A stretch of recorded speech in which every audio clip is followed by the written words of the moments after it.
کټ کلاس لومړنۍ ویډیو ده. راځو اول کپ کټ ته. کله چې مو کپ د پلی سټور له لارې تلیفون ته یا هم کمپیوټر ته ډاونلوډ کړئ نو دغسې یو انټرفیس راځي، دغسې یو صفحه راځي. دلته یو نیو ویډیو لرو او بل ایډیټ فوټو لرو. دلته نیو ویډیو ته تاسو کولی شئ فرض مثال تاسو د یو ساده ځای څخه ویډیو کړئ، غواړئ چې هغه په ښه ډول سره جوړ کړئ نو پر نیو ویډیو باندې کلیک کوئ، او که چیرې ایډیټ فوټو وي نو بیا عکسونه ایډیټ کولی شئ. ویډیو راخلم، پر اډ باندې کلیک کوم. کله چې پر اډ باندې کلیک وکړئ دلته ویډیو اضافه شولم. اوس وګورئ زه چې کله دا ویډیو پلی کړم دا هیڅ یو ساوند یا هیڅ یو اواز نه لري. زه غواړم چې دا ویډیو یو ساوند ولري.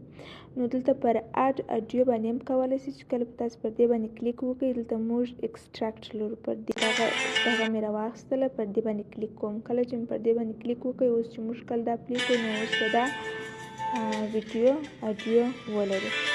چې تاسو پر ویډیو باندې کلیک وکړئ دلته موږ یو د سپلیټ په نامه یو اپشن لرو. د دې په واسطه تاسو څه کولی شئ، هغه ځای چې تاسو نه غواړئ چې راشي، مثال خبرې پکښې غلط شوي یا مثال ویډیو نه غواړئ چې هغه ځای پکښې راشي، هغه غواړئ تاسو کرپ کړئ یا ډیلیټ کړئ نو د دغه سپلیټ په واسطه کولی شئ. فرض مثال زه وایم د دغه ساحې څخه شروع تر دغه ساحې پورې دغه ساحه دې نه راځي نو پر دې باندې کلیک کوم، دغه پر ډیلیټ باندې کلیک کوم، اوس په نورو هغه ساحه په دې ویډیو کې نه راځي.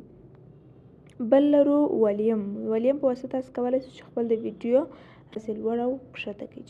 دوستانو اوس زموږ یو ساده ویډیو جوړه شوله. ایکسپورټ باندې کلیک کوئ. کله چې په ایکسپورټ باندې کلیک وکړئ زموږ ویډیو نور جوړه ده.